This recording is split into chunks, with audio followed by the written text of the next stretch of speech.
et 68 milliards 219 millions 406 460 de francs CFA en crédit de paiement. Par nature économique, ces crédits sont totalement constitués d'investissements à exécuter par l'État. Programme 2171, infrastructures portuaires et aéroportuaires.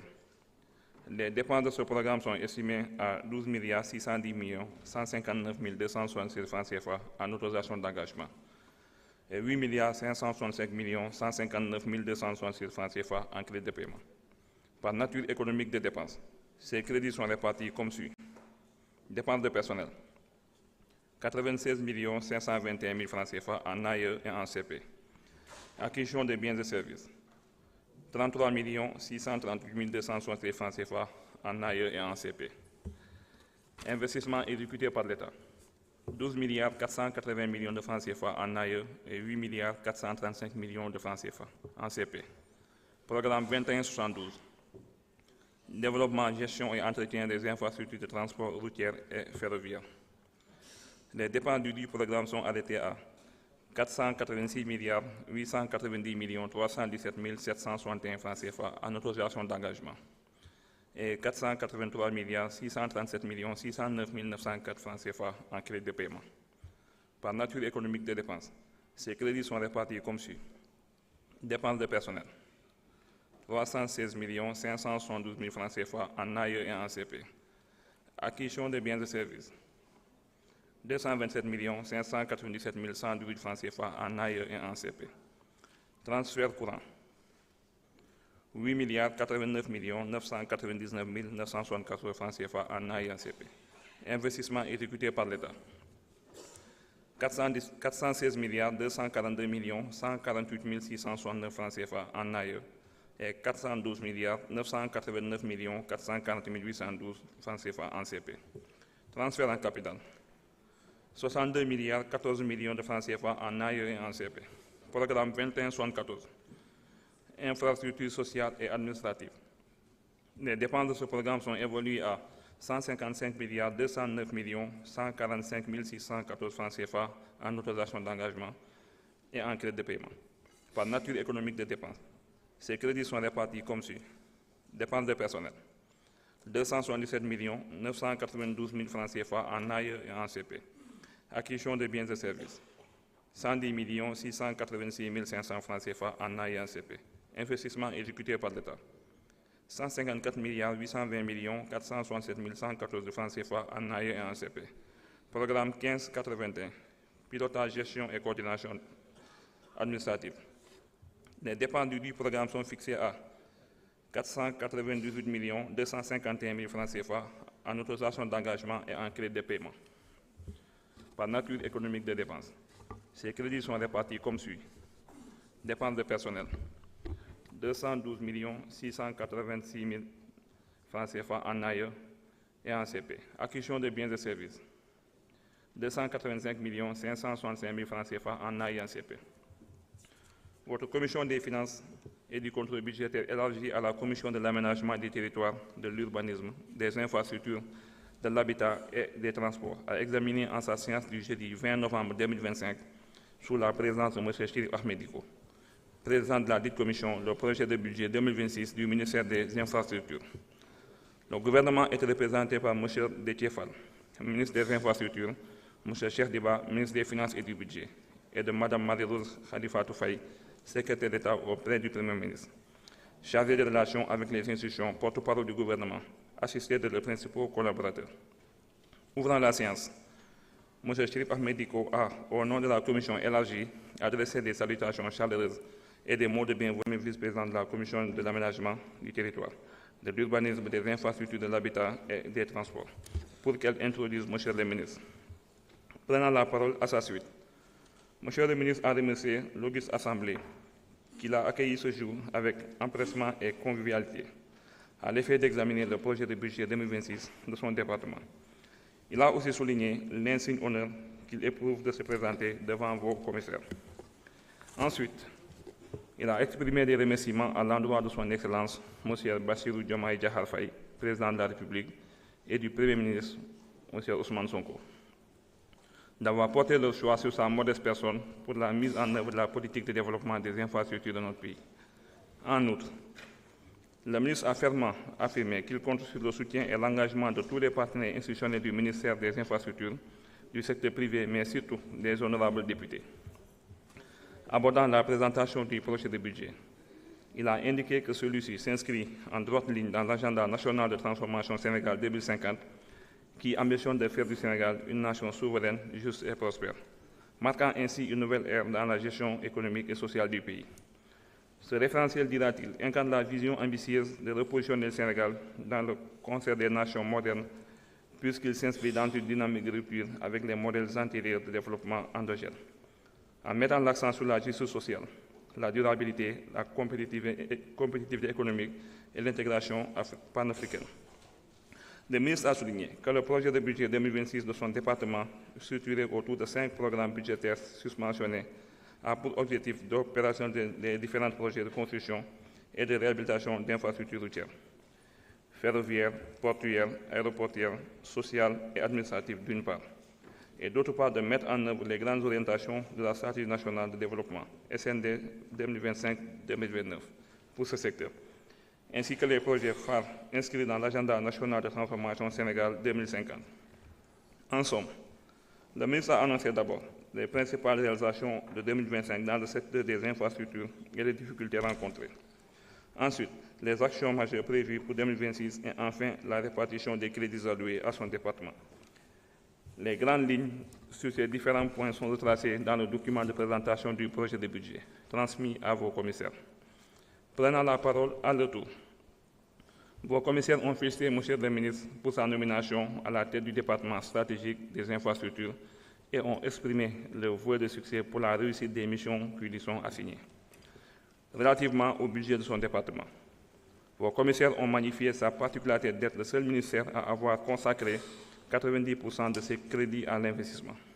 Ensuite, ils ont salué les différentes réalisations au plan des infrastructures routières, portuaires, aéroportuaires, ferroviaires, sociales et administratives des programmes et agences, notamment le PUDC, le PUMA, Agiroute, le PADC et Promoville. C'est ainsi qu'ils ont souhaité le déploiement à Bignona dans le cadre de la réalisation de la route Guinguinéo, Mbos-Gibi, des artères au niveau des parcelles assainies, de l'axe Ngaïmehe, Tilmaha et Fayou Atiès, et de la route Tiwawon Darou Alpha. Néanmoins, certains commissaires ont attiré son attention sur le volume de travail immense du ministère, estimant que ces attributions excessives peuvent aussi constituer une entrave à la célérité des actions à entreprendre. Ils ont aussi demandé la conception d'une lettre de politique sectorielle qui définira les orientations et stratégies de ce nouveau département. Au lieu de simples ajustements axés sur la continuité du service dans les différents sous-secteurs poursuivants, ils ont soutenu que les crédits alloués à ce secteur sont particulièrement élevés et par conséquent, ils s'attendent à des réalisations tout aussi importantes. Par contre, d'autres commissaires sont convaincus que ce ministère ne bénéficie pas assez de ressources financières pour répondre aux différentes préoccupations dans le domaine des infrastructures. C'est pourquoi ils ont appelé à la réalisation et ont inscrit dans la durée la prise en compte de nombreux défis du secteur à relever. Par ailleurs, M. le ministre a été interpellé sur les projets de construction de la route Darou-Mourti-Yari, Dakar et Darou-Mourti, Diwan Silla, Ndindi, qui figure dans le DPPD, mais qu'il n'a pas évoqué dans sa présentation. En outre, vos commissaires ont salué les différents chantiers en cours et ceux envisagés car ils traduisent les efforts consentis par le gouvernement en termes de planification et de méthodes. Ils ont surtout souligné leur impact sur l'industrialisation qui constitue le levier essentiel pour bâtir une économie compétitive et résiliente. De plus, ils ont recommandé une centralisation de tous les projets infrastructurels et des autres ministères sectoriels, mais avec une déconcentration au niveau départemental. Aussi, en ce qui concerne la construction des infrastructures, telles que des écoles, des centres de santé et des postes de santé, tenant compte de la territorialisation des politiques publiques, ils ont demandé à ce que ces missions soient confiées aux collectivités territoriales. Ils ont ensuite préconisé une gestion rigoureuse dans la passation des marchés afin d'assurer une coordination efficiente et transparente des opérations, mais sans manquer d'attirer l'attention sur les lourdeurs que peut occasionner l'intervention de plusieurs ministères sur un même chantier. Ils ont également interpellé le ministre sur les prérogatives de son département. Soit il constitue une structure d'exécution ou bien un organisme de planification. Considérant le risque d'étouffement des petites entreprises et des start-up au profit des champions nationaux du fait de la centralisation de l'ensemble des opérations par ce département, vos commissaires ont alerté sur l'impératif de trouver une alternative afin de permettre aux jeunes entreprises de gagner des parts de marché. Par ailleurs, ils ont suggéré l'élaboration de projets de collaboration entre l'État et la diaspora dans le cadre d'un PPP pour capter des financements endogènes. Puis, ils ont rappelé au nom de l'inclusion la nécessité de prendre en compte l'accès facile aux personnes en situation de handicap lors de la conception des projets d'édifices publics. Enfin, ils ont sollicité la construction de la maison de l'hôte, la famille de Mam El Haji Rawad. Par la suite, certains commissaires ont souhaité la hausse du budget de 2026 de ce département très stratégique du fait des nombreuses attentes envers ce secteur, dans le cadre des chantiers de modernisation qui sous-tendent le développement socio-économique des territoires. Cependant, d'autres ont souligné, pour le déplorer, un budget à forte dépendance de financements extérieurs dans un contexte sénégalais, marqué par un surendettement et une notation souveraine défavorable. De plus, ils ont attiré l'attention sur les risques inhérents à ce type de financement, à savoir le retrait potentiel de partenaires comme ce fut le cas du FMI, dans le cadre du programme PADC pour le projet de construction de la RN5. Le ministre a été également invité à veiller à la mise en œuvre effective de la directive présidentielle en matière de commande publique, laquelle prévoit que 15% des marchés soient réservés aux artisans locaux. Cependant, ils ont dénoncé les avenants répétitifs sur les contrats de marché et les dépassements budgétaires dans le cadre de l'exécution des projets, estimant que c'est souvent un moyen de détournement de deniers publics. Vos commissaires ont en outre demandé les critères de choix pour l'implantation des projets d'infrastructure, notamment dans la construction de 35 centres de santé, tout en souhaitant le respect du principe de l'équité territoriale afin de corriger les manquements constatés, surtout dans les régions nouvellement créées. En effet, par rapport aux réalisations prévues dans le projet, certains commissaires ont jugé que les grandes villes sont priorité au détriment de la localité comme Médina Yoro-Fula, Malem Hodar, Mbacké, Ndoulo, Ndindi et Kaffrine, Sédhiou, Salémata, Mbousnakh, Pambal, Mako-Koulibantang, Sangalkam, Dindéfelo, Kédougou, Gorée et Koupentoum, qui sont laissés en rade. Ils ont également estimé dérisoire le budget alloué à la construction des routes, notamment les tronçons Koupentoum-Méréto, Maka, Yaman-Koulibantang, Koussanar, Koupentoum-Koutiaba, Payar et de l'axe Mbacké-Vélingara. Ils ont appelé à la mobilisation de la taxe d'usage de la route à reverser au fonds d'entretien routier autonome et l'octroi d'une ligne de crédit spéciale à ce fonds afin de permettre un meilleur entretien des routes. Au demeurant, il a été suggéré de réattribuer la charge du balayage des routes à la SONAGED. Le ministre a en outre été interpellé sur le retard de remboursement par la DOD de la TVA supportée par les entreprises de BTB qui les exposent à des difficultés de trésorerie. En outre, vos commissaires ont demandé les raisons de la non-concrétisation du déploiement de Promoville à Koupentoum et ont par la même occasion souhaité l'extension du programme à tous les départements du pays. De plus, ils ont plaidé pour la création de centres de formation en ingénierie afin que le Sénégal puisse disposer davantage de jeunes experts dans ces domaines porteurs et d'agents compétents pour les travaux publics. Pour favoriser l'insertion des jeunes et des femmes, ils ont demandé l'enrôlement des titulaires de diplômes en génie civil dans les projets d'infrastructure et se sont interrogés sur le profil des jeunes à recruter pour l'entretien des chantiers. C'est pourquoi ils ont sollicité la création d'un centre de formation à Bignona et à Rao, la fourniture d'équipements pour l'extraction de l'huile de palme aux femmes de l'arrondissement de Kataba 1 et la dotation de machines diverses aux femmes transformatrices de produits locaux de Bounkiling, Kermassar et Koungheul. Vos commissaires ont également demandé la relance des programmes tels que le PUDC, le PUMA, Promoville et le PDSM, pour notamment l'achèvement des chantiers de l'aéroport de Ziguinchor, de la gare du terre de Sébikotane, du stade départemental de Vélingara, de la maison de la jeunesse de Vélingara, de la maison artisanale de Vélingara et du cimetière de Pékin. En effet, diront-ils, la redynamisation de ces structures pourrait permettre la construction d'infrastructures hydrauliques à Lambaye, Darou Khoudoss, Kersamba, Ndiagane et dans le département de Linguère. Dans le domaine médico-social, il a été demandé l'achèvement des travaux du poste de santé de Djabi, de l'hôpital régional de Kolda, l'extension de l'hôpital régional de Fatick, du poste de santé de Vélingara, du dispensaire de Bondé dans la commune de Nibi, du dispensaire de Thion, construit par des ressortissants de la localité établis à l'étranger, et la réception des 2 postes de santé de Bunkili.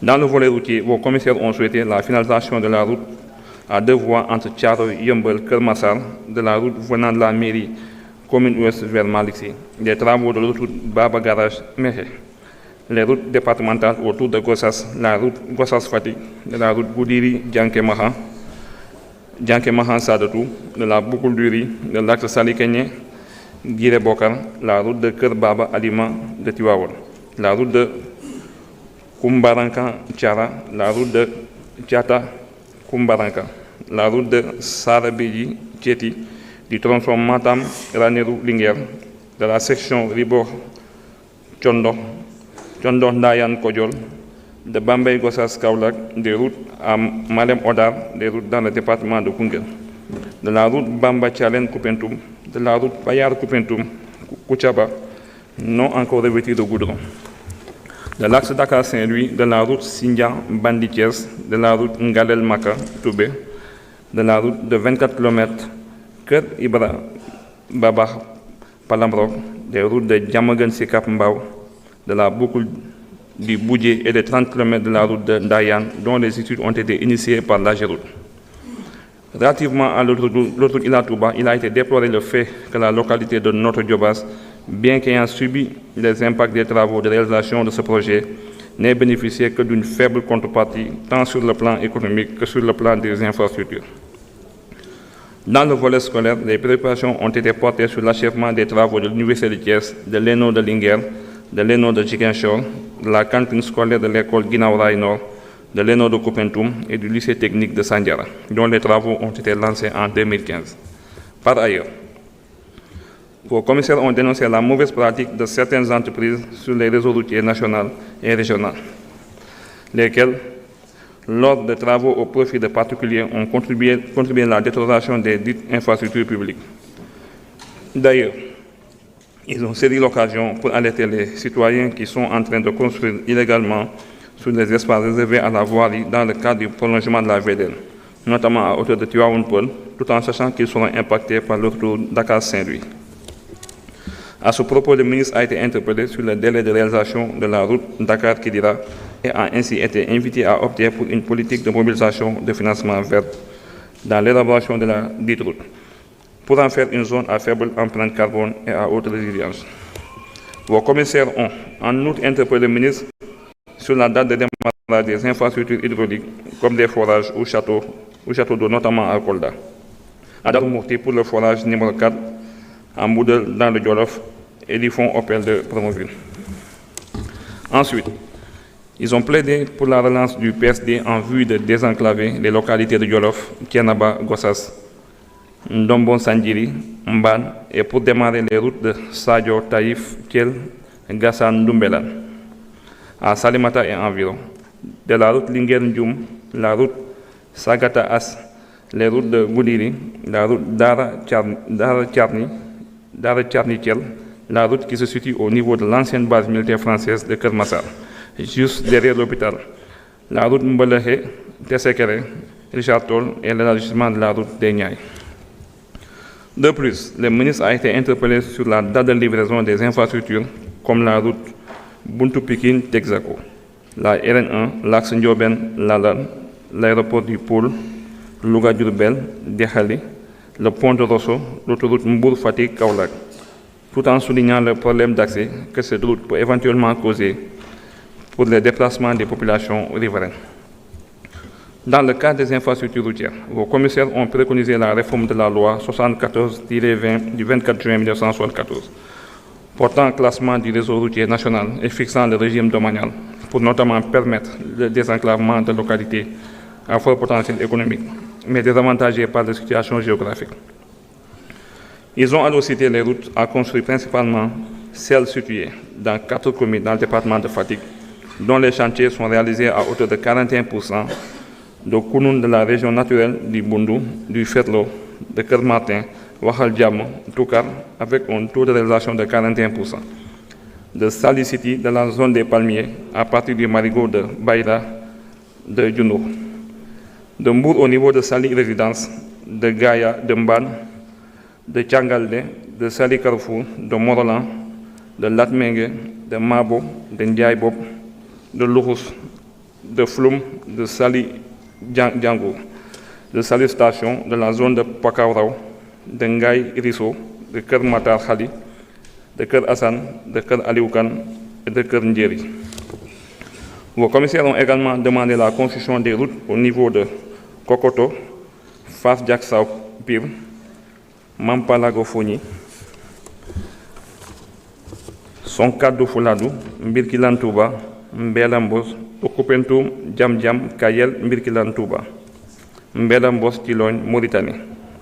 La route du Dandemayo, des routes secondaires de Darou Mousti, Ndindi Diwan, Sili Darou Mousti, de Fongolimbi, de Dindi Fello, de Ngabou Pichi Bahata, de Kambadjou Pidiro à Kolda, de Khombol Ndjegen Sirach Ndjaganyao, de Kumbal, Dakayundum Mabo, de Jigenshore Kafountine, de Djololo Siledi, de Nyani Tukuler, de Tamba, Missira, de Neteboulou, de Dawadi Gambi, de Tasset Ngekho, 24 km, de Ngodibo, Pate Tchangay, de Djokul Malem Odar, de Mboulel Teb, de Saloum Warelaï, de Tanaf Massassoum, de Djaroubé Bunkili, Goudomp, de Massassoum Bambali, de Karantaba Simbani Barassou, de Kouchaba Malem Nyani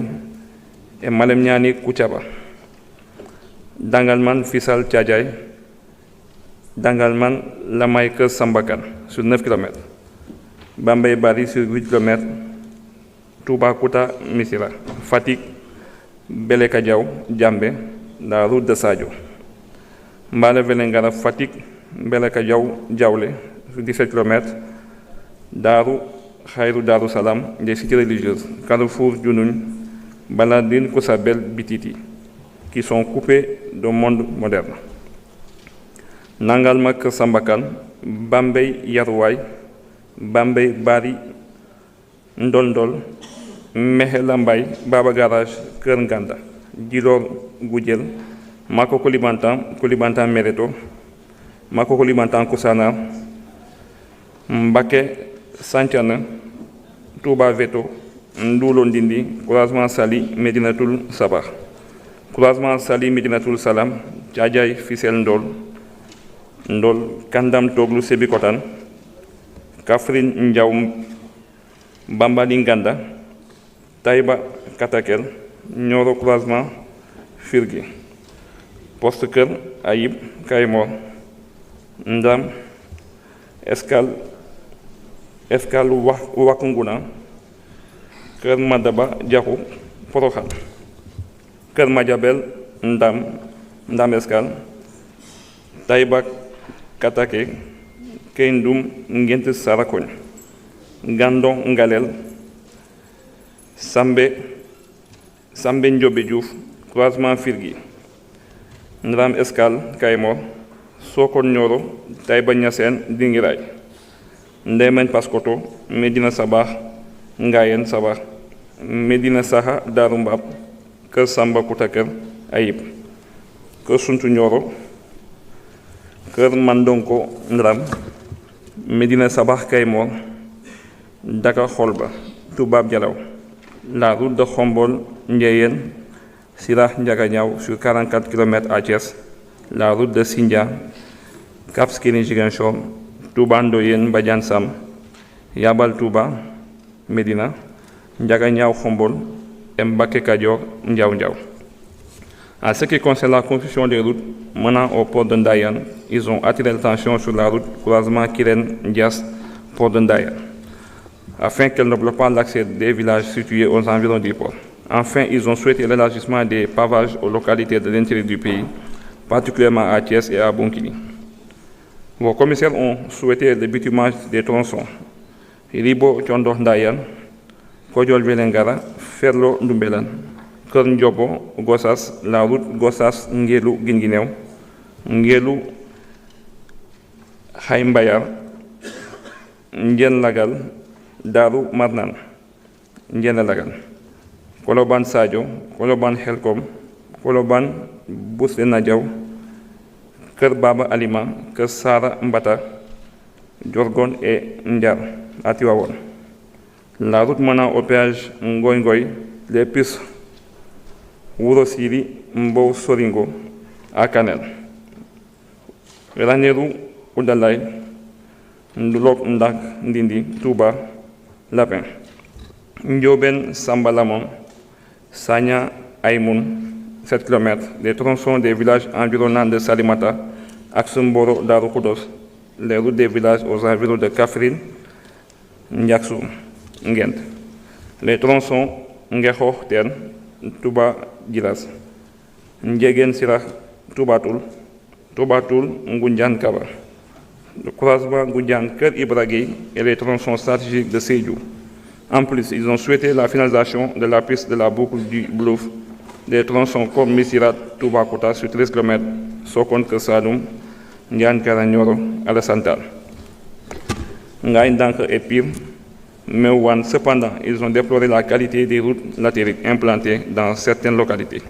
En outre, ils ont souhaité la construction de réseaux de drainage des eaux pluviales en vue de l'entretien des routes par la maîtrise des eaux usées déversées dans les quartiers, particulièrement à Grand Yoff et à Saint-Louis. Ils ont également sollicité un système de drainage des eaux de la crue avec le projet de résilience de la zone du fleuve afin d'éviter des pertes post-récolte au village d'Ender, Débitégui, Diawar, Ngundom Barrage, ainsi qu'un deuxième bassin de rétention à Kounoun. De plus, l'attention du ministre a été attirée sur le problème d'éclairage public dans les quartiers comme Grand Yoff, sur le problème de l'assemblement des routes au niveau de la route de la foire avec l'école Trois Fleurs. À cet effet, ils ont suggéré la relance du foire avec l'école Trois Fleurs. À cet effet, ils ont suggéré la relance du projet de FERA qui prenait en charge le nettoyage des routes et se sont interrogés sur le retard de paiement des salaires des travailleurs de ce fonds.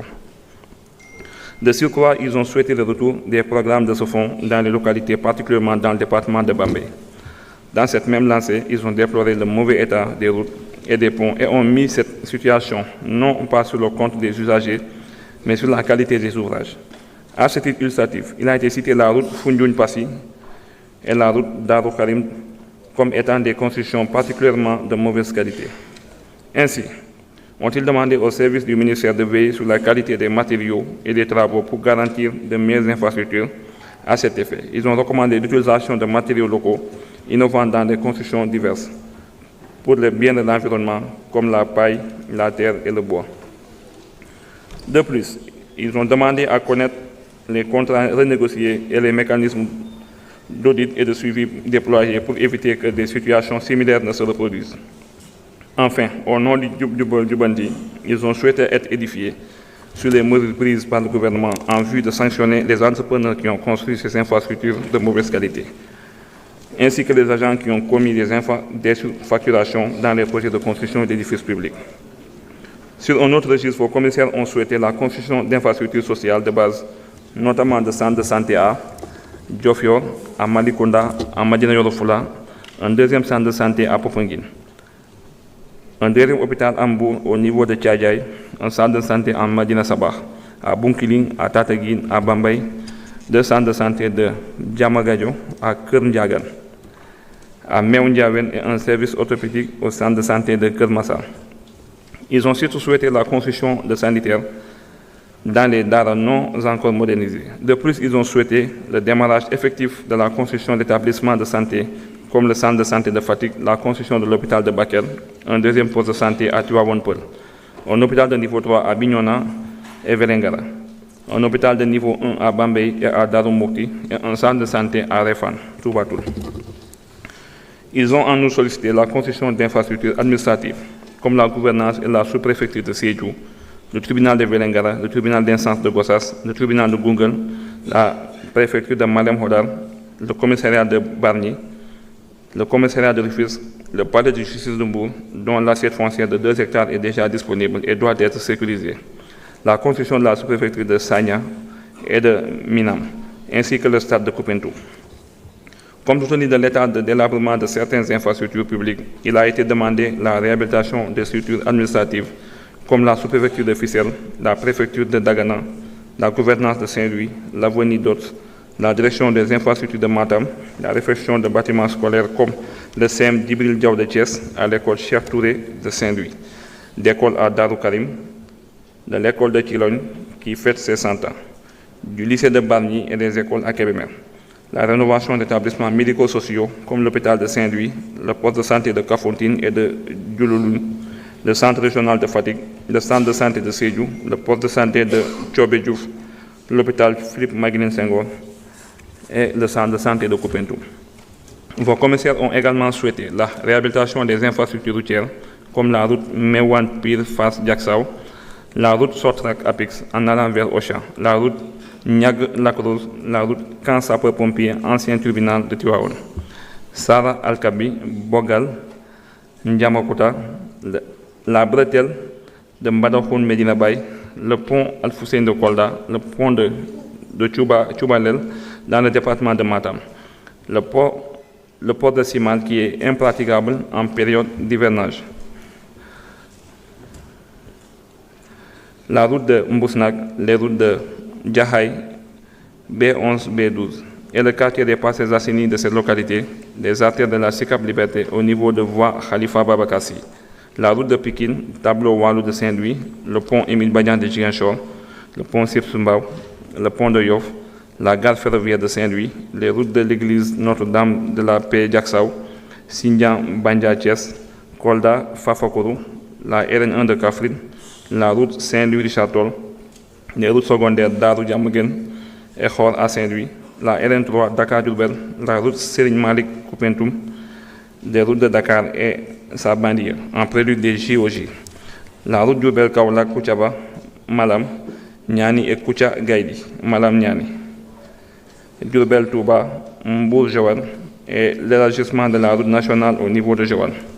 Il a aussi été demandé la réhabilitation par le FERA du collecteur AK3 situé entre la Brioche Dorée et le BRT de Grand Yoff, du stade Maître Babacar Sèye, du stade de Nioro, du stade municipal de Nibi, des marchés Tilène, Petersen, Castor et Koloban, de Dakar, du lycée de Sandiara et du pont de Yoff. Ils ont en plus recommandé la célérité dans la réhabilitation des routes nationales afin d'éviter qu'elles restent décapées sur une grande période en attendant leur bitumage. Vos commissaires ont, dans la même dynamique, demandé la construction d'infrastructures scolaires telles que des écoles spécialisées pour prendre en charge les enfants en situation de handicap, la construction du lycée de Tataguine qui dispose déjà un terrain, des écoles à Bambey, du lycée de Nganda, du lycée de Massassoum, du lycée de Nibi, du lycée de Medina Sabah. Ils ont également demandé la construction de salles de classe pour le lycée de Koul, la case des tout-petits de Darou Mousty à Darou Mourti, ainsi que la résorption des abris provisoires. En outre, ils ont souhaité une visite du ministre à l'université Aliou Diop de Bambey afin de constater les conditions de vie des étudiants, suite à l'insuffisance de logements pour une meilleure étude du plan d'extension. Poursuivant, vos commissaires ont souhaité la construction de ponts à Betenti sur 13 km et dans les îles environnantes, à Bendiarabé, Kolda, à Bargny, à Kokoto, à Saint-Louis-Escale, à Pikine au niveau de la RN1, un deuxième pont sur le fleuve Sénégal à Saint-Louis, à Guidahar, à Diaw Bambali, à Kassak Nord et à Kassak Sud, à Débisiket, à Simal, de la passerelle Cambérène-Bao, et d'autres ponts à Linguère. Puis, ils ont attiré l'attention du ministre sur les ponts Kidira-Kenyeba, pont de Ndiaw Bambali-Nganda, qui sont noyés dans les eaux en période hivernage du fait de la mauvaise qualité de leur conception. De même, ils ont déploré la qualité des ponts construits à Bakel, notamment le pont de Yafira, Khomeini, Diara. Ils ont souhaité la réalisation de la boucle du Foni et ont interpellé le ministre sur l'itinéraire qu'elle va emprunter. Aussi, ils ont souhaité la réalisation de la boucle du Fouladou et l'étude de la boucle de Bunkili en vue également de sa construction future.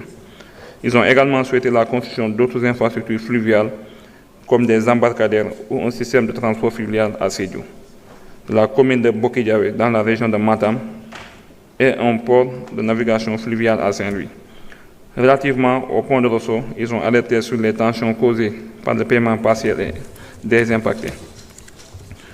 Corrélativement, vos commissaires ont soulevé les problèmes d'insécurité routière consécutifs au mauvais état des routes, ainsi qu'à l'absence de ralentisseurs qui coûtent la vie à des personnes et à des animaux sur les routes de Touba-Linguère, d'Indoukoumane, de Bokidiawé, la route entre Marché Thiaroye, entrée, péage Poste Thiaroye. Le tandem du péage Ngoy, de Ndiol Rosso-Béthio, de la route de Balodi et Ndan Palmeo Tchembel. Ils ont aussi dénoncé la pratique de camionneurs qui font la route Tivaouane-Saint-Louis en empruntant les artères principales de la localité au lieu de passer par des voies de contournement qui leur sont réservées, jugeant ces manœuvres risquées pour la sécurité du trafic urbain. En raison de l'insécurité qui sévit dans certaines localités, vos commissaires ont jugé dérisoire les crédits qui lui sont alloués avant de demander la désagrégation du montant de 50,2 milliards de francs CFA destinés à l'agriculture dans ces zones. Ainsi, ils ont souhaité l'intervention du PIMA pour la construction de commissariats de police à l'intérieur du pays et particulièrement à Mbaké, Kédougou et au croisement Sali-Médinatoul Sabah. Au niveau des frontières également, ils ont demandé la construction de postes de police dans les localités périphériques comme Kéréwan, Sali-Kenyé, Keur Aïb et Vélingara.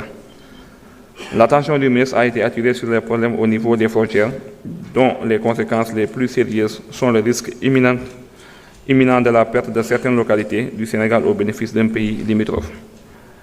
En effet, l'inexistence à ce jour du tracé délimitant les parties de chaque État et la situation précaire de ces populations de la partie sénégalaise qui se rabattent vers ce pays pour des besoins divers, causant un problème interterritorial très sensible. Ils ont ainsi alerté sur l'exploitation de ces terres par ces républiques qui y installent des infrastructures, engendrant des différends récurrents et dangereux entre les communautés des deux pays, du fait du défaut de délimitation dans ces zones. Abordant le volet ferroviaire, vos commissaires ont demandé la prise en compte dans le budget 2026 du département du règlement de la vieille doléance des anciens cheminots pour la résolution de ce problème épineux. Par la suite, ils ont salué le projet de relance de la ligne ferroviaire Dakar-Tambacounda, attendu par les populations avec beaucoup d'intérêt. À cet effet, ils ont souhaité que ce chemin de fer soit prolongé jusqu'à Kédougou, sans oublier de recommander le déguerpissement des occupations anarchiques du domaine ferroviaire. Aussi, ont-ils dans la foulée demandé le démarrage d'autres lignes ferroviaires à envisager dans un futur proche par la SND, étant entendu que pour atteindre une souveraineté alimentaire, les productions des industries situées dans les pôles territoires dépendent directement de la mobilité interurbaine. C'est pour cette raison qu'ils souhaitent l'élargissement de la desserte du terre à d'autres localités du Sénégal, mais également le remblaiement des deux bassins de rétention situés à Tivaouane, Diacksao, Pikine, en parfaite entente avec la population riveraine pour la valorisation de ces espaces. Dans le domaine des infrastructures portières, vos commissaires ont demandé la construction d'un port de pêche pour les populations de Guet-Ndar qui éprouvent d'énormes difficultés à cause de la brèche, afin de résoudre les problèmes liés à l'embouchure. Ils ont également souhaité la construction de centres commerciaux en prélude à la mise à disposition du port d'Andayan, qui va occasionner beaucoup d'opérations et d'échanges économiques. Dans le volet électrification rurale, les doléances ont porté sur l'électrification des localités dans la zone de Tchangale, de Gossas, Yaman, Tenbala, Kerndembungoui, Mban, commune de Guet-de-Paté à Koungheul, avec ses 6% de couverture en électricité. Medina Terou, Minan Endour, Ngouy Giraf, commune de Koulndand, Tivaouane, Ngaï, de Ndiaganyao, de Medina Yorofula, des localités dans le département de Kébémer, Djeddah Mouride, de Malem Hodar, la commune de Koul, l'aéroport de Kédougou et des villages de la localité de Tivaouane. De plus, il a été demandé l'achèvement des travaux d'électrification du village de Mbam-Djigan, situé à Gossas. Pour clore l'intervention, vos commissaires ont déploré les impacts environnementaux négatifs sur les aires qui ont accueilli des chantiers publics. C'est pourquoi ils ont préconisé des études complètes d'impact environnemental afin que les zones dans lesquelles les travaux ont été effectués ne soient pas dégradées et ne s'ouvrent point de perturbation de l'écosystème. ou d'altération de sol. Tout de même, ils ont insisté pour que les études d'impact environnemental ne causent pas de retard au démarrage des projets. Prenant la parole, pour répondre aux différentes interpellations, M. le ministre des Infrastructures a exprimé toute sa satisfaction à recevoir des doléances de vos commissaires. Ensuite, il a marqué son entière disponibilité à recevoir et traiter les demandes. Il a assuré que la détermination de son département à œuvrer pour la réalisation de toutes les attentes en matière d'infrastructure. Toutefois, il a souligné les besoins innombrables et urgents du secteur et a rappelé les défis économiques indéniables qui s'opposent à leur totale concrétisation dans le très court terme. Il a aussi informé que l'engagement et de la mobilisation de ces équipes qui d'ailleurs travaillent d'arrache-pied pour atteindre les objectifs assignés à ce département. Revenant sur les urgences en matière de construction d'infrastructures, le ministre a précisé que son département, sur instruction du président de la République et du Premier ministre, travaille sur une politique des infrastructures cohérente et intégrée, assortie d'un plan global qui rend en compte tous les départements ministériels et toutes les collectivités, en vue de faire un arbitrage qui tient compte de la programmation des priorités et de la démographie. Sur la coordination interministérielle, il a indiqué que chaque département sectoriel procède à l'élaboration de la cartographie de ses besoins en infrastructure.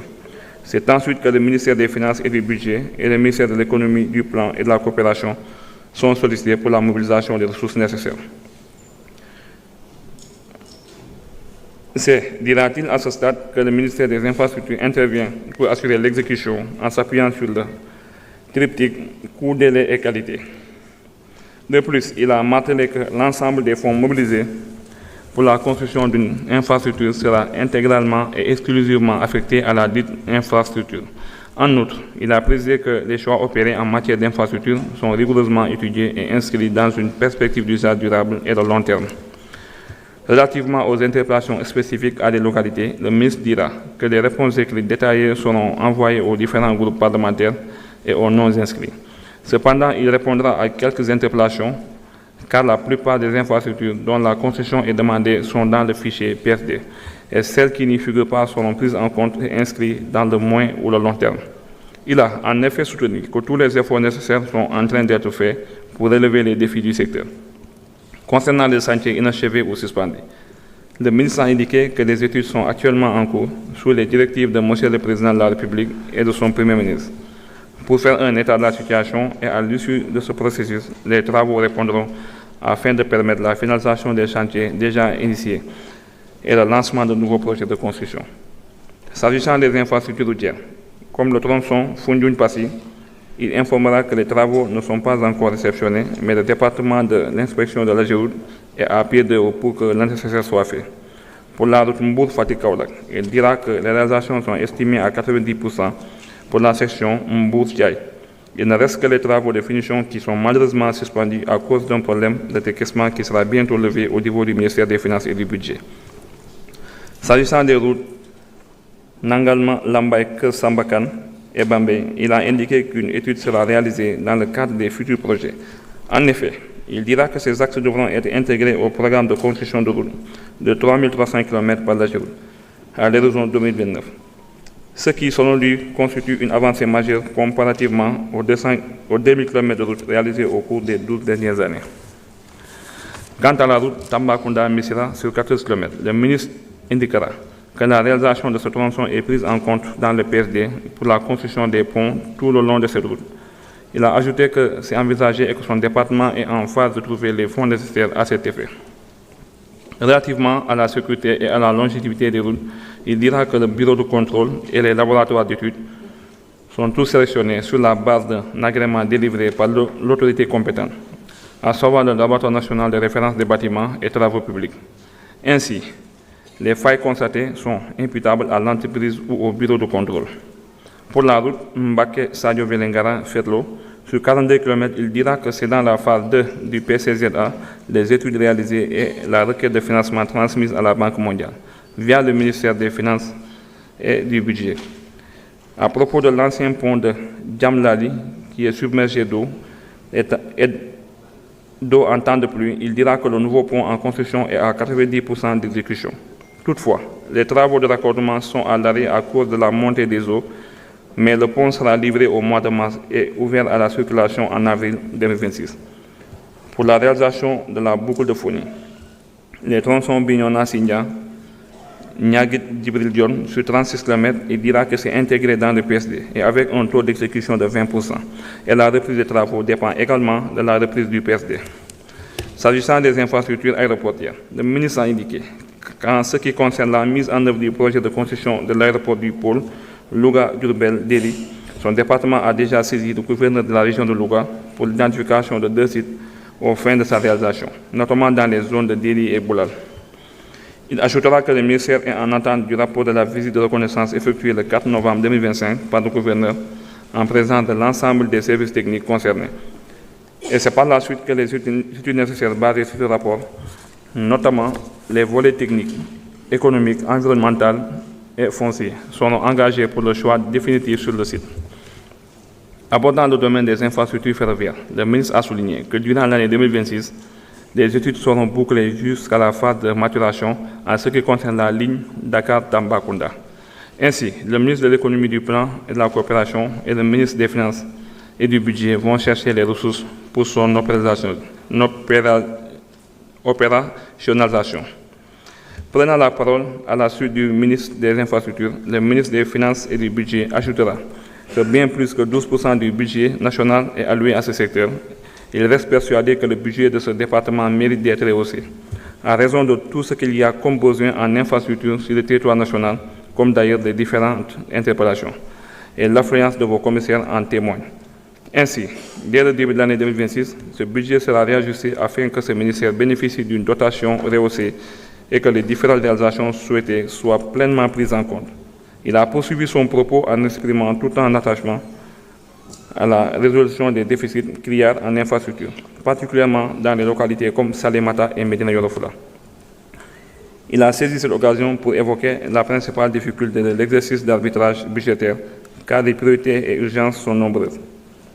Pendant que les ressources ne suivent pas, il a soutenu que les efforts importants sont en train d'être faits pour identifier les priorités les plus urgentes, car selon lui, presque tout est priorité. Dès lors, il a préconisé une planification stratégique afin de voir ce qu'il faut réaliser dans le court, moyen ou long terme. Pour l'heure, le ministre se tient en mesure de rechercher les ressources nécessaires, a-t-il ajouté. Revenant sur les arrivées d'anciens cheminots, le ministre dira que c'est une question sensible, mais un comité auquel le ministère des Transports terrestres et aériens a été associé a été mis en place pour étudier le dossier. Seulement, les résultats des travaux du comité n'ont pas été disponibles au cours de l'élaboration du budget 2026. Au demeurant, un montant d'1 milliard a été prévu pour la prise en compte de ce problème épineux, en attendant la LFR de 2026 pour le régler définitivement. Ensuite, concernant les salaires des travailleurs des collectivités territoriales, il dira que les ressources sont disponibles et que les procédures sont en cours pour l'exécution des paiements. Il ajoutera que ce retard est dû au changement suite au remaniement ministériel qui a modifié le périmètre du département concerné. Ainsi, la Direction générale du budget devait attendre le décret sur la répartition des services et les bons d'engagement du ministère sectoriel pour tirer les conséquences budgétaires et effectuer la résorption des arriérés de salaire. Abordant la question de la dépendance du budget en examen vis-à-vis des financements antérieurs, le ministre a rappelé que le financement extérieur n'entame guère la souveraineté budgétaire. Selon lui, la souveraineté budgétaire n'est autre que la capacité d'un État à décider de la mobilisation de ses ressources, la liberté de définir sa législation fiscale et sa technique fiscale, mais également la capacité à user de ses recettes pour impacter les différents instruments de politique économique. Il développera le principe du déficit budgétaire et sur l'impératif de le financer, et surtout sur le choix des dépenses que ces ressources comptent couvrir. D'ailleurs, il a fait remarquer la spécificité du budget du département des infrastructures, dont 90% de ces crédits sont consacrés à l'investissement. Ainsi, selon lui, les projets financés sur ressources extérieures sont presque concessionnels et donc très accessibles. Poursuivant son argumentaire, le ministre informera que le montant total des ressources extérieures pour le budget de l'État en 2026 s'élève à 1 300,8 milliards de francs CFA, dont 1 200,8 milliards de francs CFA pour les pré-projets et 45,2 milliards de francs CFA en dons en capital. Alors que le déficit budgétaire se chiffre à 1 245,1 milliards sous ce rapport, il précisera qu'en 2026, les ressources extérieures dépassent le déficit budgétaire. De plus, il fera remarquer que la façon dont ce budget est élaboré est à saluer, car cela a permis un déficit soutenable avec une stratégie de consolidation budgétaire qui permet de passer d'environ 12% en 2024 pour 7% en 2025 et environ 5,3% en 2026. En 2027, a-t-il poursuivi, l'objectif de 3% est très accessible. Répondant à la question sur le démarrage des travaux du second port de Ziguinchor, il dira que ce projet est considéré comme très prioritaire à cet effet. Dans le cadre de la mise en œuvre de l'agenda national de transformation en 2025, il avait été prévu de financer le dit port avec des sources extérieures, mais compte tenu de l'importance de ce projet, il a finalement été décidé de le financer à partir des ressources internes dès 2026. D'ailleurs, il a précisé que son département a déjà commencé à travailler à mettre à disposition les ressources nécessaires à la prise en charge de cette infrastructure. Relativement à la construction de l'aéroport de Ziguinchor, il a informé que le projet d'un coût de 12,7 milliards de francs CFA était à l'arrêt en 2024. Par la suite, il a été décidé de l'inscrire dans la LFR 2025 et un montant de 7 milliards de francs CFA a été prévu pour commencer les travaux. Ainsi, dans la LFI de 2026, un autre montant de 6 milliards de francs CFA sera décaissé pour permettre de boucler définitivement ce projet. Concernant l'interpellation sur les montants dérisoires des impôts et taxes sur les entreprises, le ministre confirmera qu'effectivement, ils sont à revoir. Pour rappel, en 2025, un montant de 9 milliards de francs CFA avait été prévu pour des niveaux de programmation de plus de 1 000 milliards de francs CFA sur les ressources extérieures. C'est ce qui explique que dans le budget de 2026, la programmation se chiffre à 260 milliards de francs CFA, là où il avait été programmé 9 milliards de francs CFA, à cause d'arriérés qui impactent négativement la trésorerie des entreprises. Il a précisé que sur les 260 milliards de francs CFA, les 100 milliards de francs CFA sont pour les impôts et taxes 2026 et le reste, c'est pour les appuyer progressivement de sorte à régler le problème d'ici 2027. Pour clore, son propos est répondre à l'interpellation sur la nécessité de réservation de parts de marché publics aux artisans locaux. Le ministre dira qu'effectivement, le Code des marchés publics a prévu cela au bénéfice des entreprises locales. Mais concernant les autorités contractantes qui ont des budgets supérieurs à 1 milliard de francs CFA et à 100 millions de francs CFA pour les collectivités territoriales, il y a une clause qui encadre ce volet. En effet, quand il s'agit d'un marché de prestations qui va au-delà de 80 millions de francs CFA et un marché de travaux qui va au-delà de 100 millions de francs CFA, il y a une clause de réservation pour les acteurs locaux de 5%, dont les 3% sont relatifs aux entités de l'économie sociale et solidaire, avec les petites et moyennes entreprises nationales. En plus, il précisera que les 2% sont exclusivement réservés aux paiements qui sont dirigés par des femmes. Ainsi, des mesures sont bien mises en place et son département veille à l'application de ces directives dans les secteurs des mines et des hydrocarbures. Toutefois, il a rappelé que quand il s'agit de marchés sous forme d'offres spontanées, la condition est que pour soumissionner, les entreprises locales sont appelées à effectuer une réservation d'un pourcentage de 20%. Satisfaits des réponses apportées par messieurs les ministres, vos commissaires ont adopté à la majorité les différents programmes du projet de budget 2026 du ministère des Infrastructures. Il vous demande d'en faire autant si cela ne fait de votre part aucune objection majeure.